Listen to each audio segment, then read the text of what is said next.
And I'll just thank our panelists for being here with us today for this very important event and very important topic.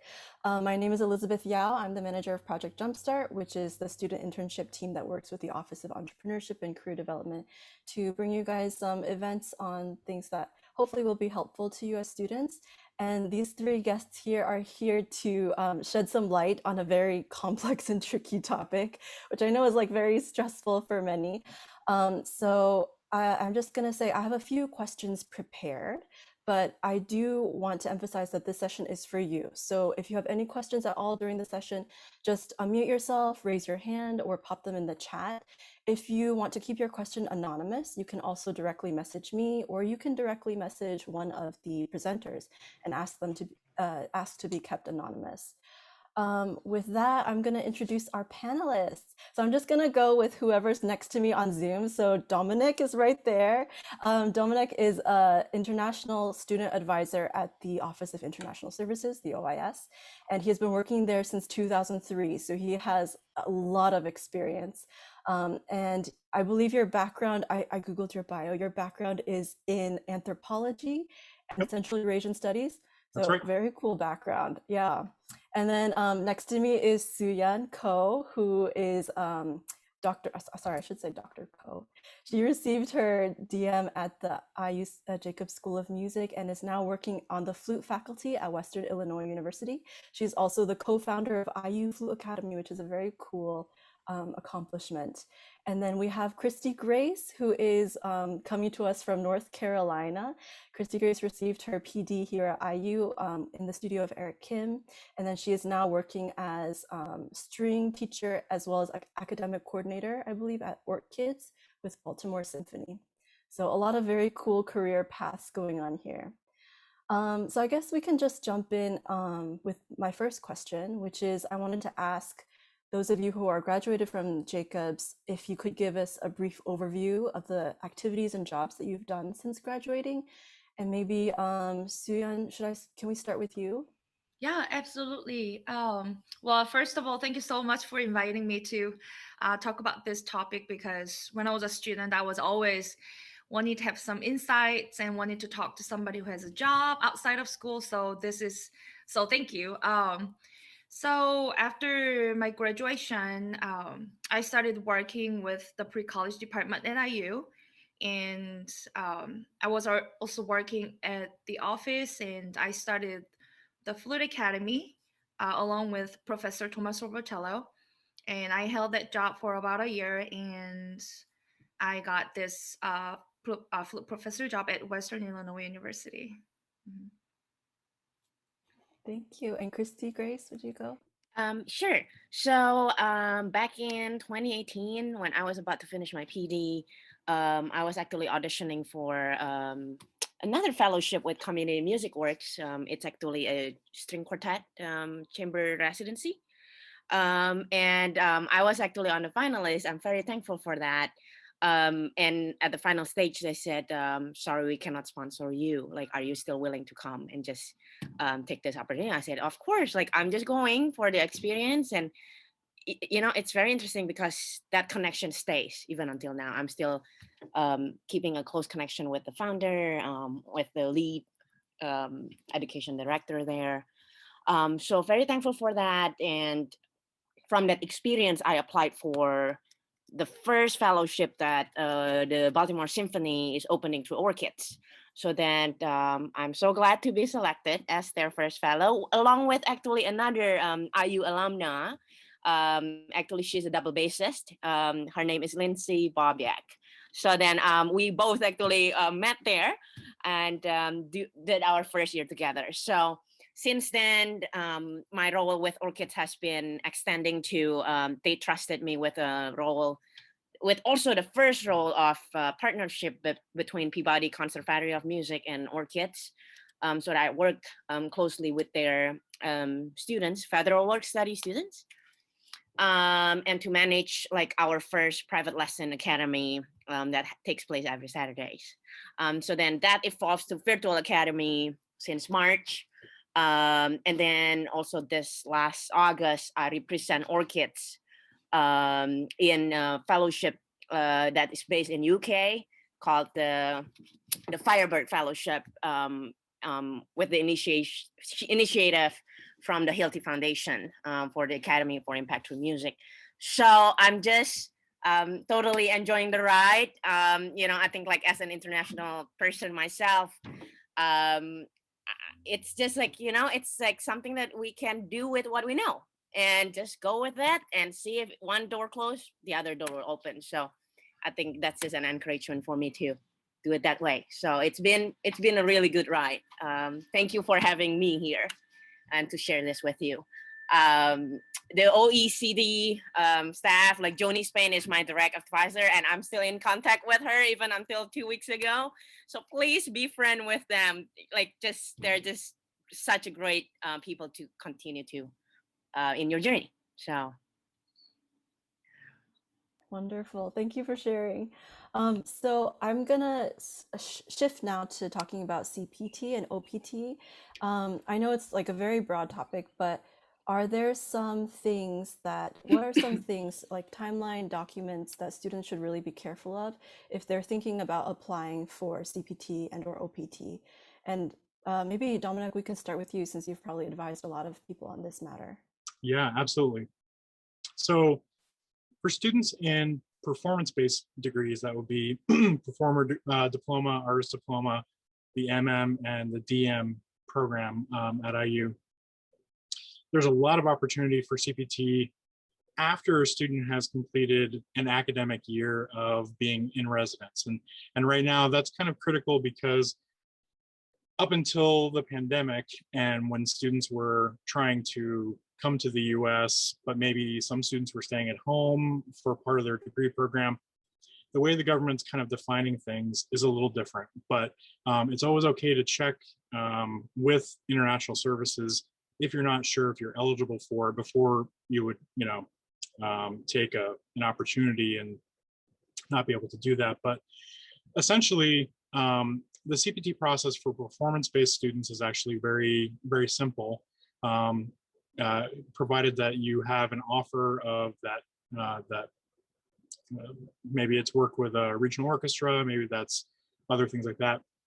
Sarah Urbis, who advises all the performance-based degrees at IU, has provided a blanket authorization for anyone who is registered in lessons, ensemble, or other types of required Jacob School credits.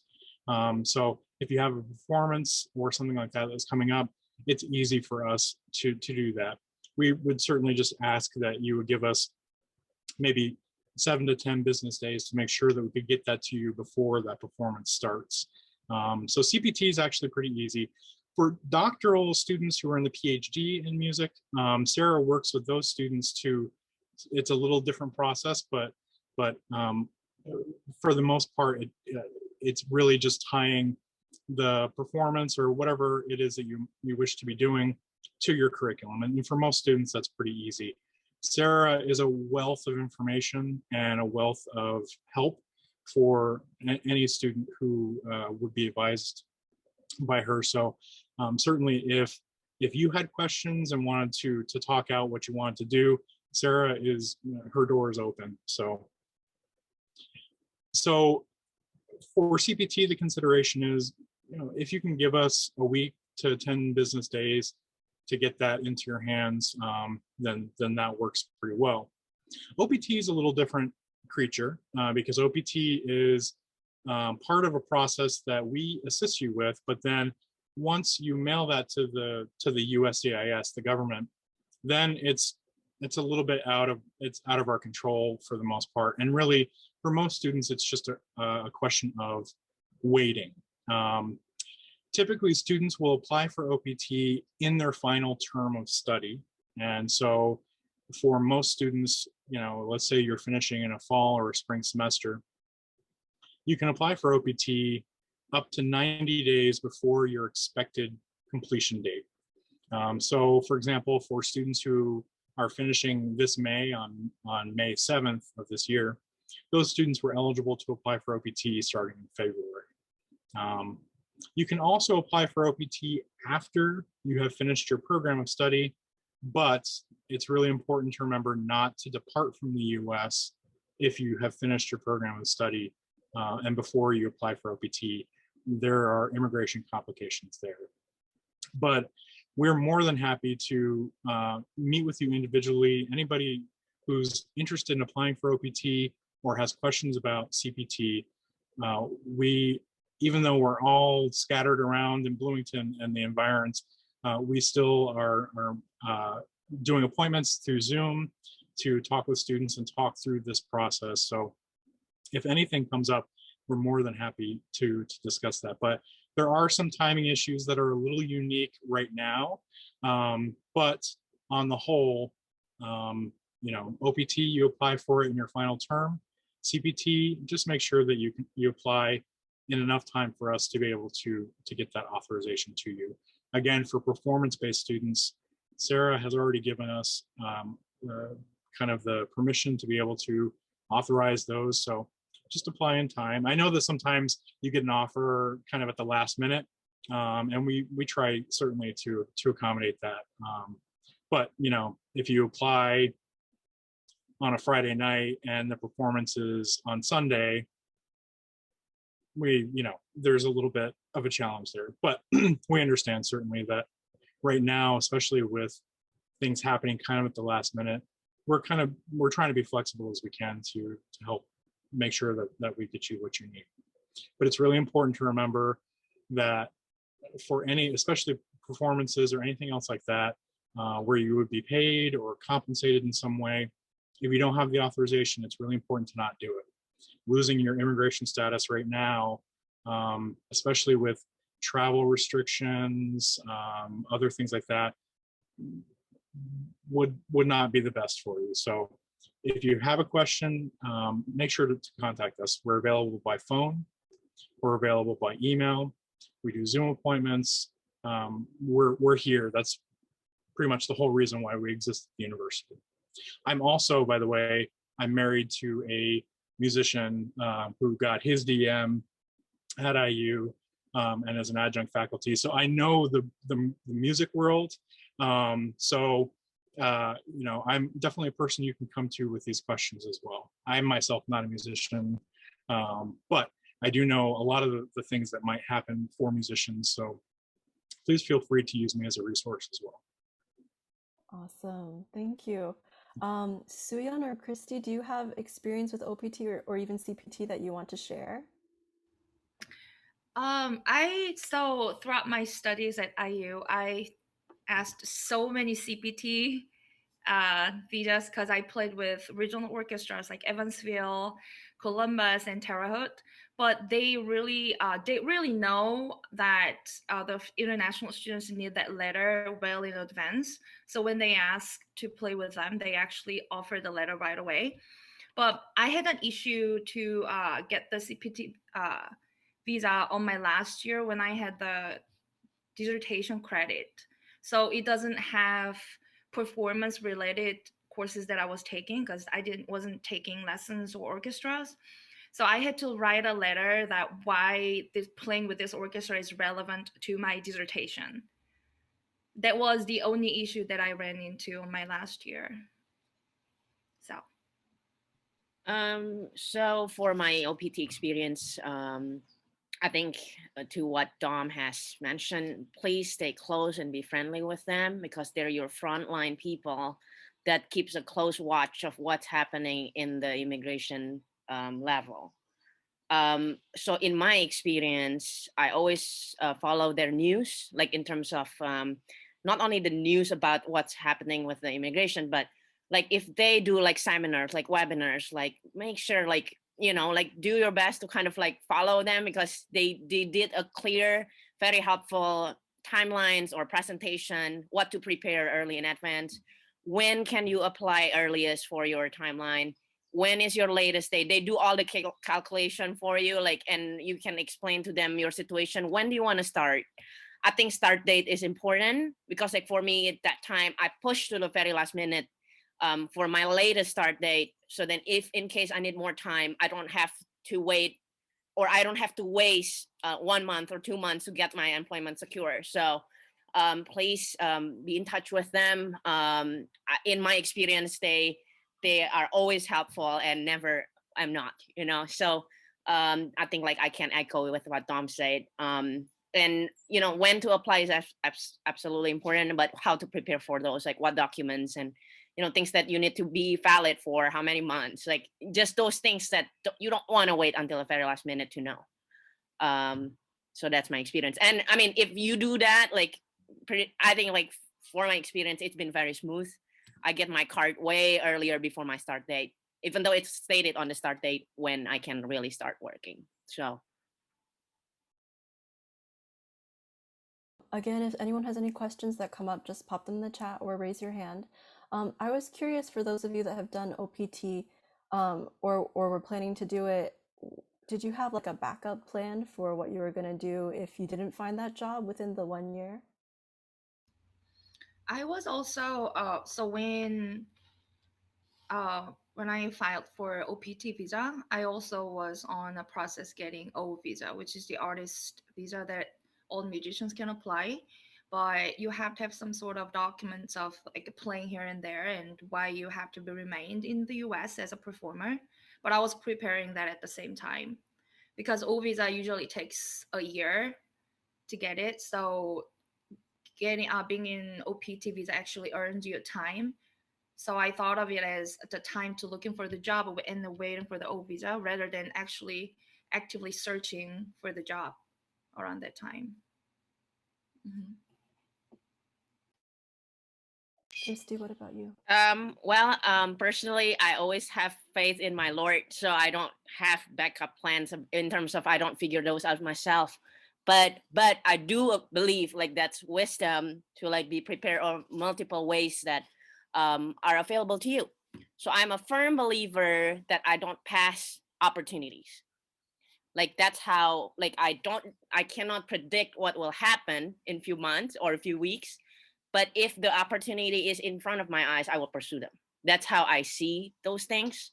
So with that said, like I said in the beginning, like when I was not selected as the chamber music cellist in community music works, I do know because they cannot sponsor my visa, right? But then I also know like there's openings. So keep an eye with your advisors at IU, Alan and Joni, and I'm not sure if there's any other advisor at this point. But they are the most helpful, lovely, encouraging advisors that you can ever have. Oh, Nathan Fisher. Hi, Nathan. I didn't have the opportunity to meet you when I was there. Hi.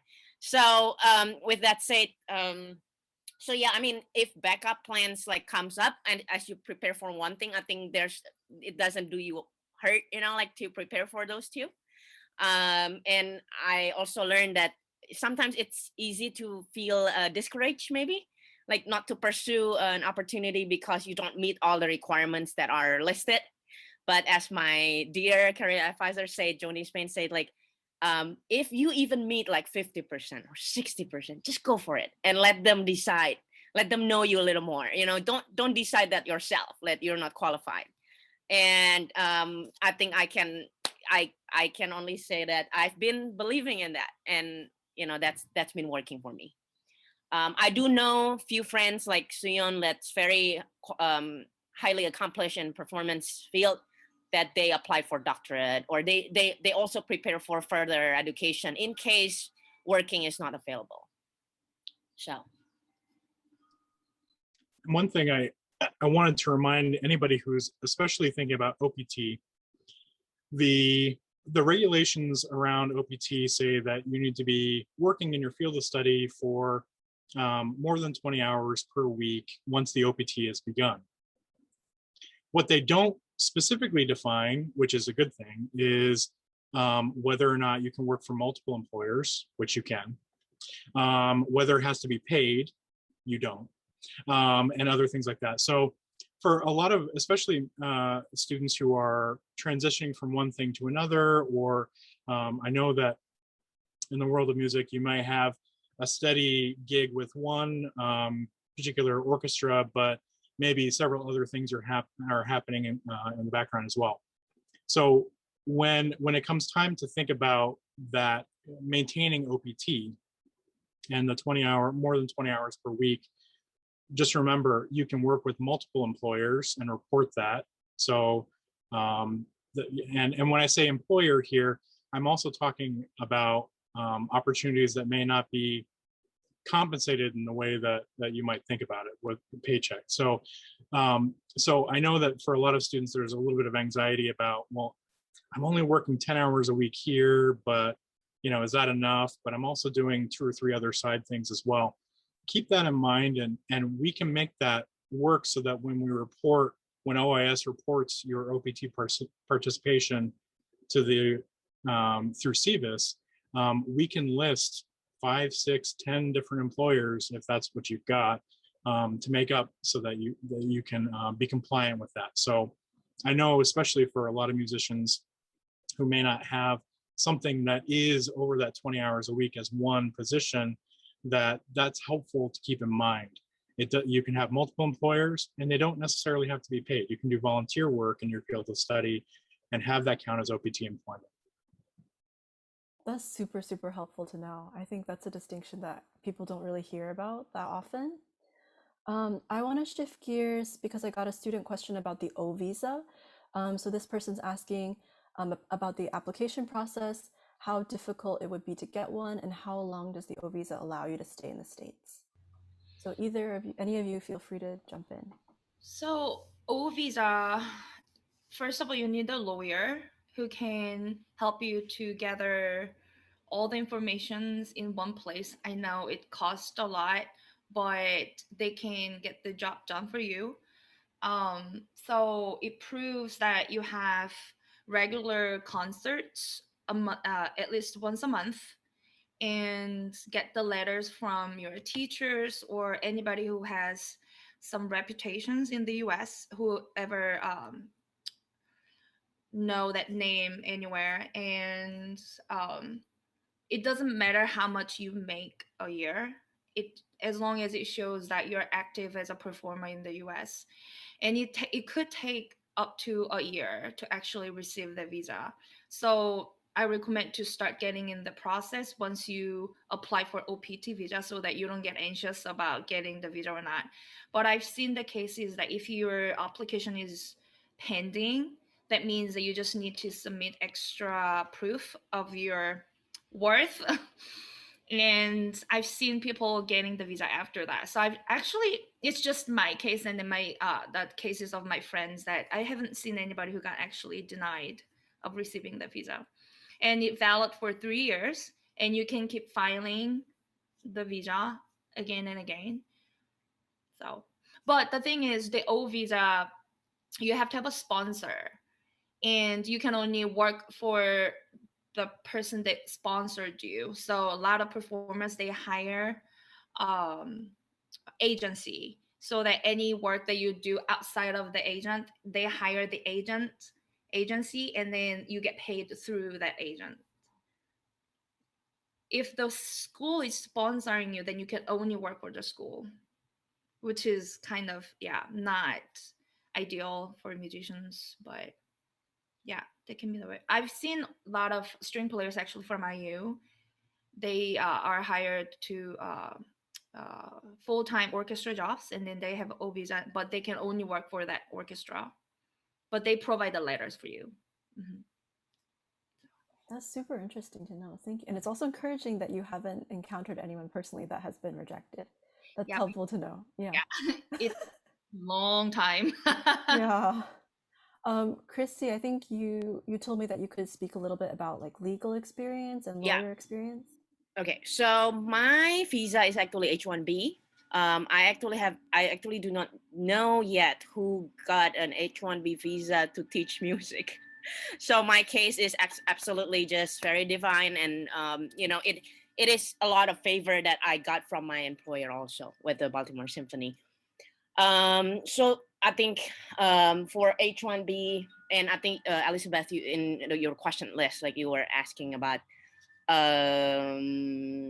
like whether it's good to let the employer know in advance, like you will need a visa. I will totally agree with that. Like instead of just avoiding the fear of they denied you in the first place.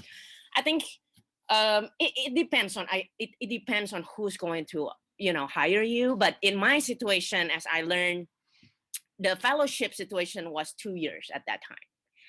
So then I said to them, like, I can absolutely, you don't have to worry about my first 12 months, but then in order to finish the fellowship with you, then I will need sponsorship. And I also told them, because at that time I got a full ride DM in another university, and I said, I'm going to turn this down if this is really where you want to have me, because I believe like professionally working for nonprofit is where I am at that time and still is. So then with that said, like H1B, it's their first time to sponsor an international also. So I just get like lots of favor with them, and they really fight for me. So I can share this internally, like my process was back in March 2019. So I graduated in May 2018, right? My job started August 2018.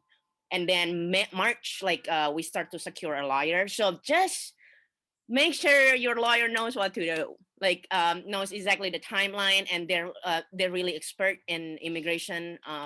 Not necessarily they have to know what musician world is, but there's a lot of scam. I praise the Lord, I don't get scammed, but I almost got scammed. Okay, like, so just totally find a reputable lawyer that doesn't kind of like, you know, take you in and then there's hidden fees or unreasonable, or there's just very unclear of what they're going to provide for you. That's another thing, like be very clear before you agree about like, okay, I'm going to put my case on your hands. Just be very clear who's you're trusting your case to, because they're absolutely instrumental, crucial to make your case be approved. That's so with that said, you know, like I think fees are usually a good indicator whether they can be trustworthy, and you will sign a contract and different things. So my situation was what to say, I believe at that time there's a quota, like depending on your degrees. If you're on the graduate side, you will have a better cap, but then you have to go to the first round of lottery. So in my case, I didn't get selected in the first lottery. And with that said, like the lawyer said to my employer, said like, you can apply again with premium processing, which what they did, which what orchids do at that time for me. So they applied, they pay extra fee, they pay premium processing. And then like after they did all that, the government still come back to them saying like, we need additional evidence to support Christy Grace for getting a visa for an H1B. So my lawyer is exceptionally just, you know, doing her job above and beyond. So then I got approved. But that process takes about 4 or 5 months. And you will live in uncertain situations. So just be prepared for those. It's not necessarily like you will not get it. It's just like it's going to be intense, and it's not super expensive, but just be prepared for the fees and stuff. And those kind of fees you negotiate with your employer. But the filing needs to be absolutely from them. They have to be willing to pay it for you, like for the premium processing and just the filing of your case. So I think it's better to them to know in advance what to expect to have you. But in my case, it's possible. So it's possible for everybody. So. Awesome. Dominic, do you have anything to add about that, or whether it's about the O visa or finding a lawyer, funding a lawyer? Actually, about the O visa, I think spot on. Attorneys are really critical in this process. If you are working with the school will have like, for example, at IU would work with someone who wanted to be in the O visa category about this kind of thing. So, but if you are looking to talk about the O visa, or if you're looking for an attorney, an immigration attorney, in the link in the chat here, I put a link to the American Immigration Lawyers Association. It's a searchable function where you can go in and look for attorneys who specialize in certain things, or attorneys who specialize in certain things from particular areas of the country. Maybe you want an attorney who's closer to where you live. Keep in mind, you don't have to obviously work with an attorney who lives in your area. You can work with an attorneys on complete opposite ends of the US. But Christy Grace was very spot on about a couple of things. Number one, it's really important to make sure that if you are thinking about hiring an immigration attorney, there are many attorneys offer usually a short consultation, maybe for free at first, but it's really important to make sure that you talk with the immigration attorney about the outcome that you would like right up front, and then also be willing to talk with them about fee structures and so forth right off the bat. I know that there is a lot of discomfort talking about money issues right off the bat with someone you've not met before, but that's their job. And in US law culture, asking an attorney what their fee structure is not considered to be insulting or in any way. So especially for if your income is limited or things like that, it's really important to get that out of the way first, to say, you know, I would need a lot of things done in a short amount of time, that sort of thing. The other thing to keep in mind with attorneys is there are law firms that are more or less reputable in terms of, or I guess law firms that are more or less specialized in certain areas. So for example, some law firms specialize in family law. Some specialize in other types. So that's another important question that you can talk with them about in that consultation, which is, have you worked with students or people in my situation before? What was the success rate of the returns for that? Again, that's not an insulting question. You are in many ways a consumer, and they have a product, and you are going to be, you know, using that service. So so I think asking about the fee structure and asking about the success that they've had with the cases, and what it is that they may specialize in. You might find that for people in fields of music, you might find that there are, you know, clusters of attorneys in particularly large cities where there may be a lot of arts and music happening. But, you know, there are also qualified attorneys all over the US. So, but again, you don't feel obligated to go with the first attorney you contact. You might find that attorney or that law firm is not a good fit. But, you know, I know a lot of people are kind of, myself included, feel kind of uncomfortable reaching out to someone and asking them, you know, how much do you charge? How good are you at your job? Because that's what it sounds like you're doing, right? But that's really at the base of this. You want to have a really good shot at getting the document you need or getting the visa type that you need, and they know that they're not insulted by those kinds of questions. But you know, as Christy said, you know, there are scams out there. There are people who are not as scrupulous. So do a little bit of research. If you think you find an attorney or find a law firm that you think you might like, ask around, find out about what other people are saying about their experiences with them. Again, that's, you know, to protect you. If somebody comes to you with something that seems like it's a great deal and it's really cheap, be a little suspicious.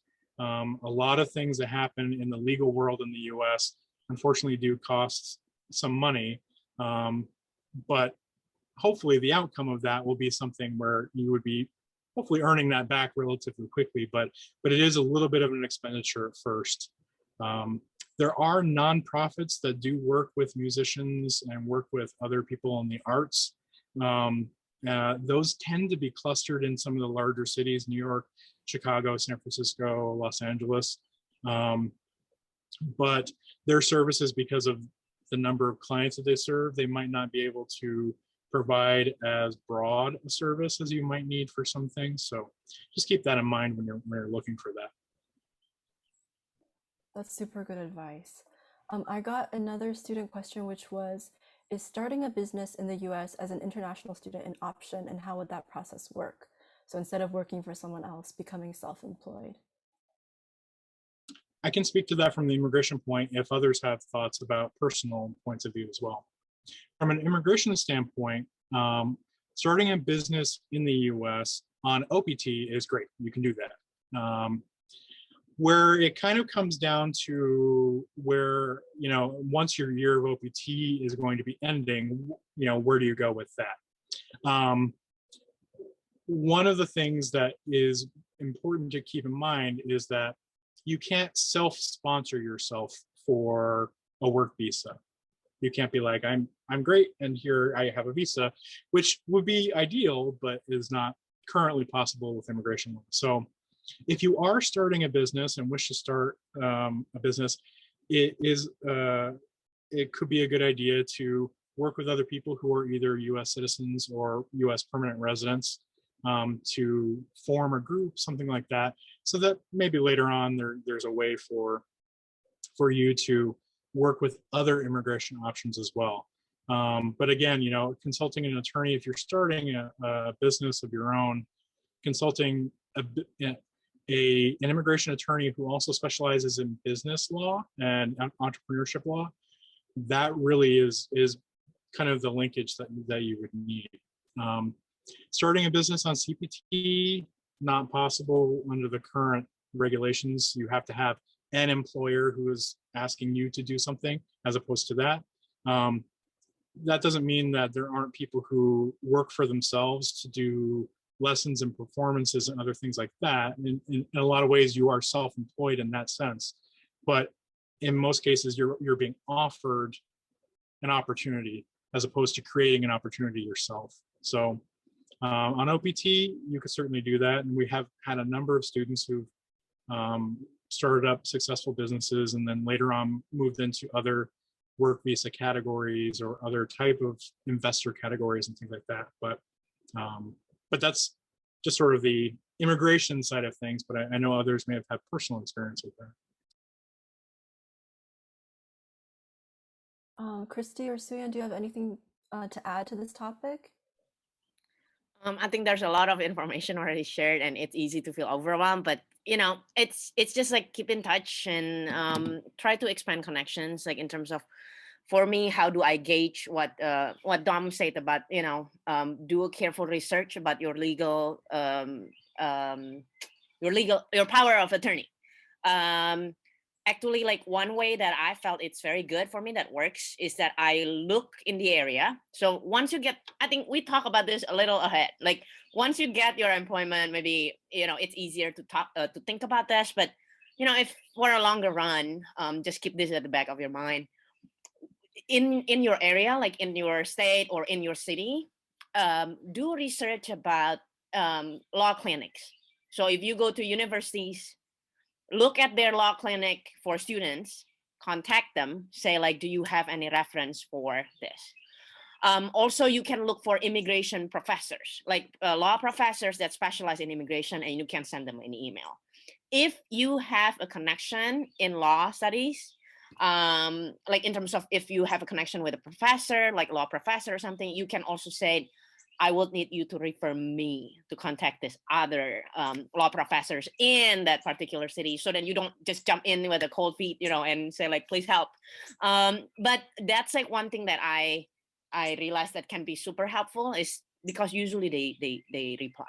Usually they say, okay, like we can refer you to this so and so law offices, for your case. And it's not guaranteed, but that's how it works for me. So that's how I kind of like filter the recommendation that I got, and then just do what Dom says. Like, sometimes they give you free consultation, 15 minutes, kind of like call to kind of see like if this is going to work, and do maintain your relationship with your employer, because they can help you to decide, okay, do they feel good about going with this lawyer? Because it's not only about you, it's about your relationship. The closer you have, the stronger you have with your employer, they're more willing to go the distance to have you. So that's why, that's what works for me. So. Thank you. Oh, go ahead. I have another student question after this. And just remember, the relationship in legal terms in the US, the relationship between an attorney you hire and an attorney that your employer hires is different. Your attorney's employer, or I'm sorry, your employer's attorney is working for the employer. They have your best interest in mind, but ultimately their contract is with the employer. Whereas an attorney that you hire is working for you on behalf of, you know, maybe an employment situation you have. It's important to keep that in mind, because I know that there have been some students who've been a little confused about why their employer's attorney is only communicating with them, or why, you know, something else is happening that doesn't seem to kind of be. Just keep in mind that that relationship, when an attorney is hired by an employer, let's say a university or an orchestra, that relationship is them. You're a beneficiary, but you know, in some cases that does mean that there's a little bit of an imbalance in that relationship. So if you hire an attorney yourself and you're the beneficiary, that gives, in many cases, a little bit more control over some things. So just something to keep in mind. Thank you. My student question here is, can I apply for CPT for a summer job right after the spring semester ends? So CPT for students who want to work in the summer, it's really going to depend on when it is that you began your academic program. Right now, we're having to count the number of weeks that you've been in. Let's say, for example, let's say you started at IU, you've been in the US since the fall of 2020. So you started in the fall semester and you're finishing your spring semester. Chances are good you may be eligible for being able to do summer work, CPT summer work. But what I would advise for any student who was a new student for the fall semester, or certainly for spring semester of 2021, be in contact with us so we can kind of figure out whether or not you have the eligibility to accept summer work. I know for certain that anybody who started their program either brand new or started in the US in the spring, the likelihood of you being eligible to work in the summer is not there. And again, that's a federal regulation. That's not an OIS policy. That's a federal law. But if you started in the US in the fall semester of 2020, you were here in the fall, here in the spring, chances are good you might be eligible for this. So give us a call, talk with us. What we can do is take a look at a couple of different things. We actually have a little list of things that we make to make sure that you're eligible for that. And then we can let you know, yes, you're eligible for CPT as of the day after the semester, or what. It's just a little bit more complicated this year because there are many students who were outside of the US for during the pandemic, who may have started their programs outside of the US during the pandemic. So it's just a little harder for us to be like, yeah, absolutely, that sounds great, without double checking first. We don't want to say yes and then suddenly you commit to doing some work and then we say, oh no, sorry. So we just wanted to look that over, and you can set up an appointment. We can talk through quick question advising, any of those things. We're here to help you figure that out. Thank you. I got a question from a DM student here who says, I will be completing my coursework at the end of 2022, but my student visa expires in 2024. What should I do between those times? I know in order to keep the student visa, I need to take 8 minimum credits per semester. However, by that time, I will be done with all coursework. I know, Suyeon, you recently finished your DM at Jacobs. Do you want to jump in on this question? Even you complete your coursework, the dissertation credit counts as full-time. So if that's what you're concerned, then I don't think there's anything to worry about. And I'm not sure about the student visa extension because I didn't extend, but I know a couple of students actually applied for the extension. But as long as you don't go home and trying to come back, I think it's fine, even though it's expired, and you have the valid passport, and you can stay in the U.S. even though student visa is expired. from my knowledge. I'm not Yeah. sure, Dr. Is that true? Yeah, and actually, it's what in English, unfortunately, there's not a lot of precision with the word visa, because when we say visa, there are two things happening. There's your immigration status, which is your visa status, which is F1 or J1 or M1. And then there's that sticker in your passport that lets you enter the US physically when you come to the airport. So when I talk with students a lot, the visa stamp in your passport is super critical for physically entering the US in whatever status you want to be in, F1, J1, M1, those sorts of things, right? But I often describe the visa stamp in your passport kind of like the key to your apartment or house, right? You enter your house with the key and you turn around and close the door. And if you lose the key, you can still stay in the house, right? Right? You don't have to leave. But the next time that you leave the house, you need that key to get back in, right? So that's the way that visa stamps, the sticker in your passport, works. Those can and often do expire while you're a student, and that's not of any consequence to you if you're enrolling full-time, or if you're on OPT, or you have other status that is keeping you lawfully here. So, for example, a good example of this is that for many, many, many years, China, we're talking about People's Republic of China, when students got student visas in China, those visas were only ever valid for 1 year. There's no program at IU that you can complete in 1 year. So it just goes to show that that sticker is super important for entry to the US, but not for keeping you here. The I-20, however, which is what most of you will be F1 students, there might be some J students here as well, but that document is the one that you want to keep valid. And if there is need to, when you take a look at your I-20 or DS 2019, if you notice that the completion date is coming up soon and you're not done yet, that's a chance for you to extend that. It's always okay to ask for an extension. There are very, very, very few circumstances where extensions are not approvable.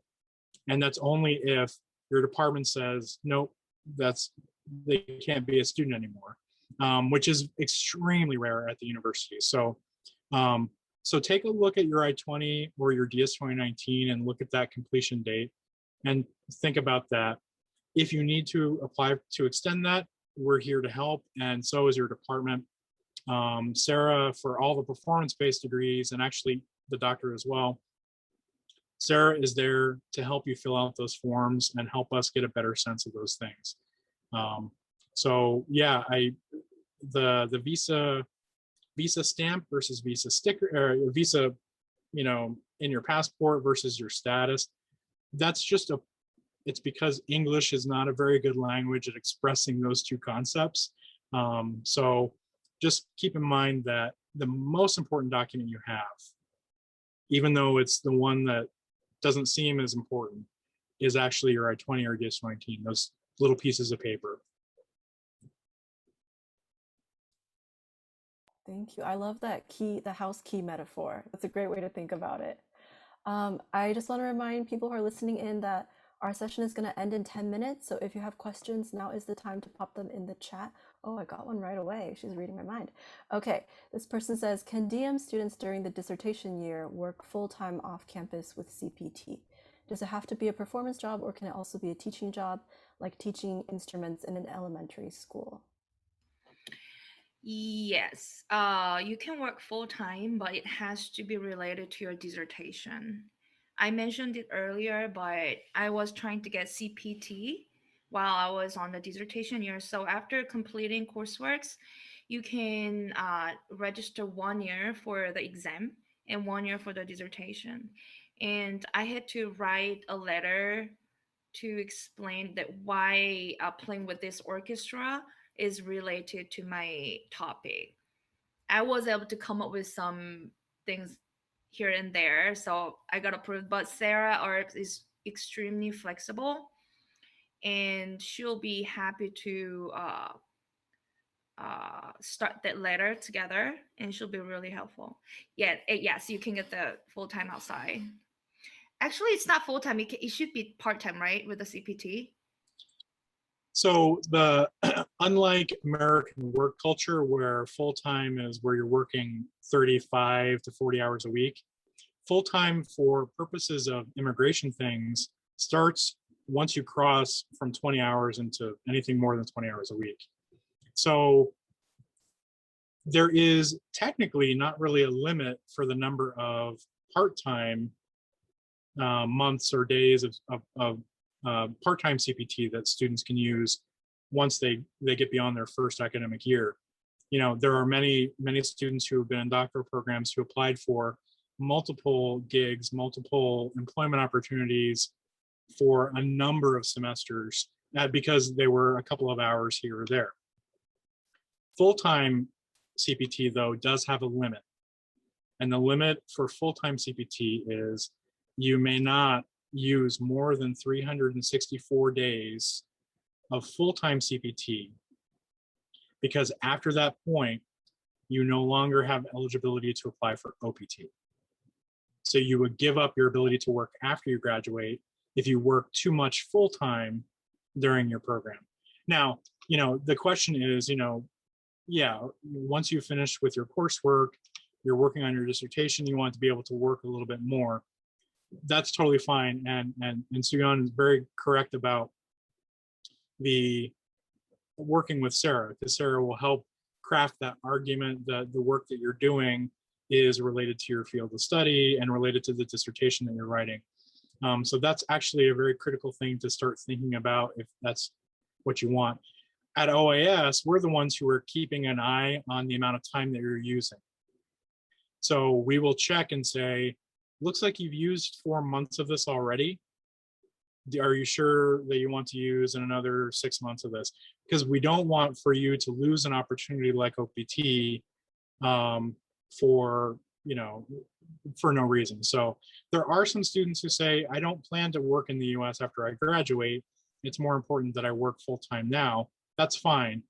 But we do want to make sure to get that in writing from you so that you would basically be telling us, this is the opportunity I want, not the after graduation one. But yeah, absolutely correct about working with Sarah and working with with the knowledge that you'll have to do a little bit more work than you would when you're registering in performances and lessons and things like that. But Sarah is really good at supporting people, and if she has questions about the argument that she's trying to make, she'll ask people like us in OAS.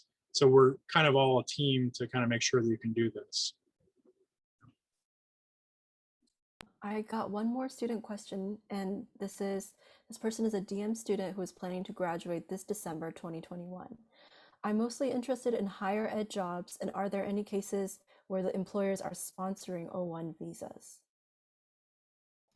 So my school actually supports working visa. So even for 1 year too. So you will definitely be able to find a school that supports the visa. And what they do is that they give you the working visa and then go on a green card track right away. So I actually received the green card through the job, which is amazing. I was very lucky, but there are jobs that offer, and unfortunately there aren't that many full-time universities support O visa.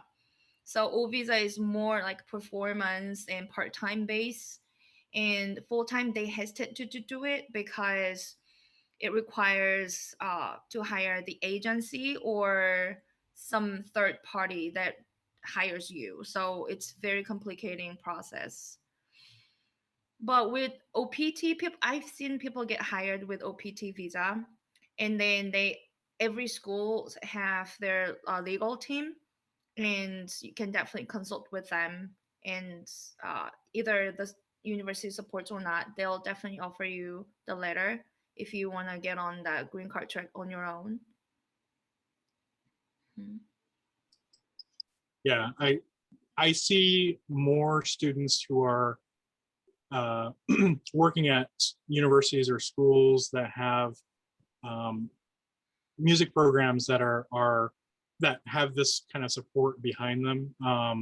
So, you know, IU, certainly a number of other institutions of higher learning that have very celebrated music programs, but don't hesitate to apply for other schools that may not seem like their music program is as prominent, I guess, as they would be at IU or other institutions, University of North Texas, that kind of thing, because they may be equally as supportive of the arts and be able to help you with that.